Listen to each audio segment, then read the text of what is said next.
2600 ईसा पूर्व एक सुबह सिंधु नदी के किनारे बसा विशाल शहर मोहनजोदड़ो धीरे धीरे नींद से जाग रहा था। सूरज की पहली किरणें जब पकी हुई लाल ईंटों से बनी विशाल इमारतों पर पड़ी तो दूर दूर तक कहीं कोई आलीशान महल, सोने से ढका सिंहासन या हथियारों से लैस सैनिक नजर नहीं आए।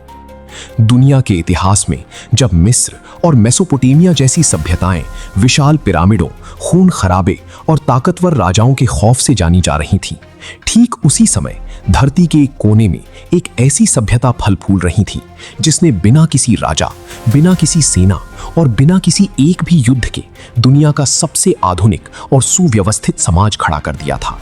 ये कहानी है सिंधु घाटी सभ्यता की। एक ऐसा समाज जहां ताकत का प्रदर्शन हथियारों से नहीं बल्कि सफाई, बराबरी और बेहतरीन व्यापारिक नियमों से किया जाता था।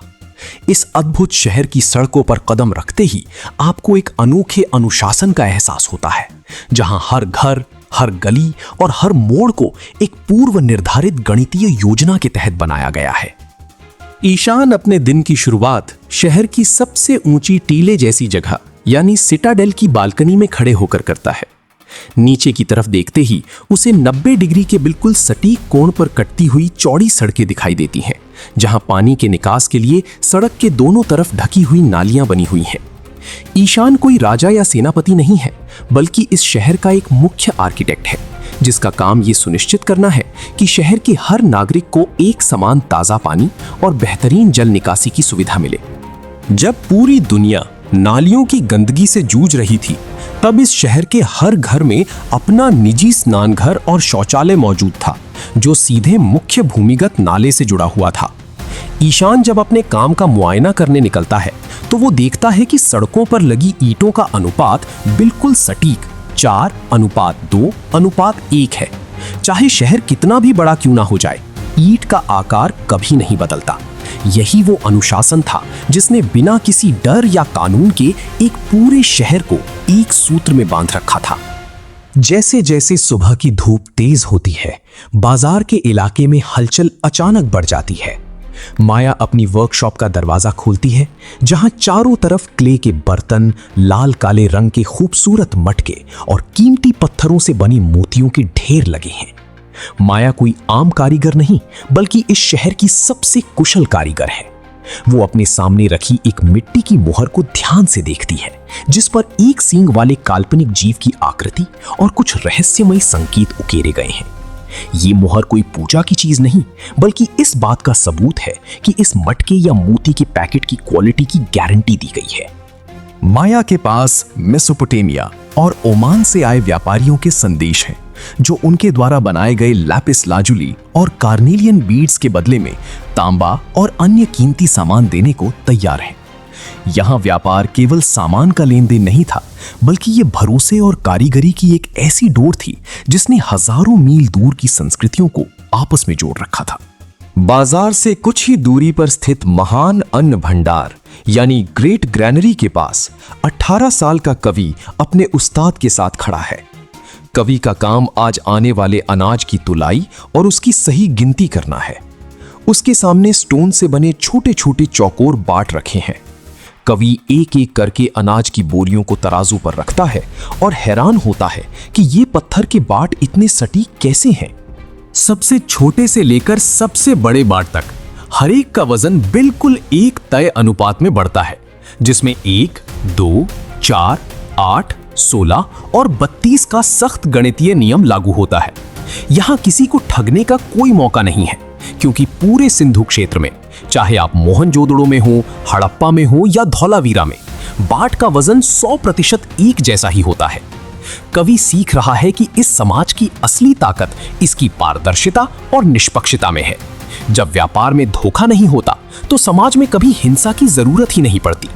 दोपहर के समय जब गर्मी अपने चरम पर होती है, तो शहर का दिल कहे जाने वाले ग्रेट बाथ यानी महान स्नान घर के पास लोगों की भीड़ जमने लगती है। ये कोई निजी स्विमिंग पूल नहीं, बल्कि एक सार्वजनिक और सामुदायिक स्थान है, जहां शहर के लोग मिलकर धार्मिक या सामाजिक अनुष्ठानों से पहले स्नान करते हैं। इसकी ईंटों को पानी से बचाने के लिए बिटुमेन यानी प्राकृतिक तारकोल की परत चढ़ाई गई है, जो उस जमाने की वाटरप्रूफिंग तकनीक का एक अद्भुत नमूना है। ईशान स्नान घर के पानी की सफाई की व्यवस्था जांचने वहां पहुंचता है, जहां उसकी मुलाकात माया से होती है। वे दोनों एक दूसरे से शहर की नई जल संचयन प्रणाली यानी वाटर हार्वेस्टिंग सिस्टम पर चर्चा करते हैं। यहां कोई किसी से बड़ा या छोटा नहीं है। एक इंजीनियर और एक व्यापारी दोनों एक ही स्तर पर खड़े होकर समाज की भलाई के लिए बात कर रहे हैं। इस बातचीत में ना तो किसी का हुक्म है और ना ही किसी की चापलूसी, बस एक दूसरे के प्रति सम्मान और साझा जिम्मेदारी का भाव है। सूरज ढलने लगता है और शहर की सड़कों पर पकी हुई ईंटों की बनी दीवारों से एक हल्की गुनगुनी गर्मी बाहर आने लगती है। घरों की खिड़कियों से भोजन पकने की खुशबू उठ रही है। तिल, सरसों, गेहूं और दालों की मिली जुली महक। कभी अपने काम से फारिग होकर अपने घर की ओर लौटता है। उसका घर 2 मंजिला है, लेकिन बाहर की तरफ सड़क पर कोई खिड़की नहीं खुलती, ताकि धूल, शोर और धूल भरी हवा अंदर ना आ सके। घर के आंगन में परिवार के लोग एक साथ बैठे हैं। कोई बच्चों को मिट्टी के खिलौने और सीटी वाली चिड़िया से खेलते हुए देख रहा है, तो कोई पासे के खेल में मस्त है। रात के सन्नाटे में जब आप इस शहर को देखते हैं, तो आपको कहीं भी तलवारों की खनखनाहट, ढालों की झंकार या किसी राजा के महल का अहंकार दिखाई नहीं देता। यहां केवल एक चीज दिखाई देती है, इंसानी सूझबूझ, सहयोग और प्रकृति के साथ तालमेल बिठाकर जीने का एक शांत संकल्प। सिंधु घाटी सभ्यता की इस शांत और खूबसूरत शाम में जब सूरज पूरी तरह से क्षितिज के पार चला जाता है, तब शहर की सड़कों पर मिट्टी के दियों की एक नीली पीली लौ टिमटिमाने लगती है। ईशान अपने घर की छत पर खड़ा होकर नीचे फैली इस महान कलाकृति को निहारता है। उसे एहसास होता है कि उन्होंने जो बनाया है वो केवल ईंटों और गारे का ढांचा नहीं, बल्कि मानवता का एक ऐसा सपना है जिसे दुनिया कभी भुला नहीं पाएगी। इस शहर में रात को कोई पहरेदार भाले लेकर गश्त नहीं लगाता और ना ही किसी तानाशाह के महल के बाहर पहरा दिया जाता है। यहाँ की सुरक्षा किसी हथियार पर नहीं, बल्कि लोगों के एक दूसरे पर विश्वास और सामुदायिक सहयोग पर टिकी है। जब एक समाज न्याय, स्वच्छता और समान अवसरों पर बनता है, तो उसे अपनी सुरक्षा के लिए लोहे की तलवारों और ऊंची दीवारों की जरूरत नहीं पड़ती, क्योंकि उसकी सबसे बड़ी ढाल उसकी अपनी व्यवस्था होती है। अगली सुबह जब माया अपनी वर्कशॉप में जाती है, तो वो एक नई तरह की सील बनाने की तैयारी करती है। वो सोचती है कि कैसे मेसोपोटामिया के राजा अपने शिलालेखों में युद्धों और जीतों की गाथाएं लिखवाते हैं, लेकिन उनकी ये सभ्यता केवल शांति और समृद्धि का संदेश देती है। यहाँ के लोग पत्थरों पर खून खराबे का इतिहास नहीं, बल्कि व्यापार के नए रास्ते और कला के नए आयाम तराशते हैं। माया जब तांबे के औजारों से उस मोहर को तराशती है, तो वो समझती है कि असली ताकत विनाश में नहीं, बल्कि निर्माण में है। जो समाज सृजन करना सीख जाता है, वो सदियों तक अमर रहता है। इस शहर का हर कारीगर, हर किसान और हर व्यापारी जानता है कि उनकी मेहनत का फल किसी एक राजा के खजाने में जमा होने के बजाय पूरे समाज के विकास में लगाया जाता है। और यही कारण था कि इस सभ्यता में गरीबी या भुखमरी का कोई नामो निशान नहीं था। अन्न भंडार के पास कवि अब एक नया सबक सीख रहा है।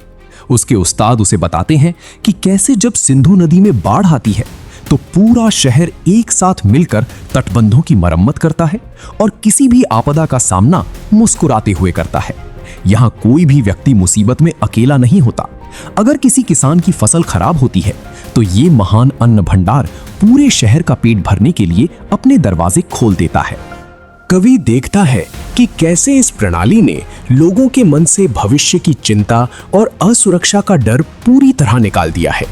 जब पेट भरा हो, मन शांत हो और समाज में सुरक्षा की गारंटी हो, तो इंसान का दिमाग युद्ध की तरफ नहीं, बल्कि विज्ञान, कला और नई खोजों की तरफ बढ़ता है। यही वजह थी कि सिंधु घाटी के लोग अपने समय से हजारों साल आगे की सोच रखते थे। जैसे जैसे समय बीतता है और ये दिन ढलता है, हमें एहसास होता है कि सिंधु घाटी सभ्यता की सबसे बड़ी विजय कोई साम्राज्य जीतना नहीं था, बल्कि इंसानियत को ये सिखाना था कि बिना हिंसा के भी एक महान और समृद्ध सभ्यता बनाई जा सकती है। जब इतिहासकार आज से हजारों साल बाद इस जमीन की खुदाई करेंगे, तो उन्हें यहां से कोई ढाल, कोई तलवार या युद्ध के रथ नहीं मिलेंगे।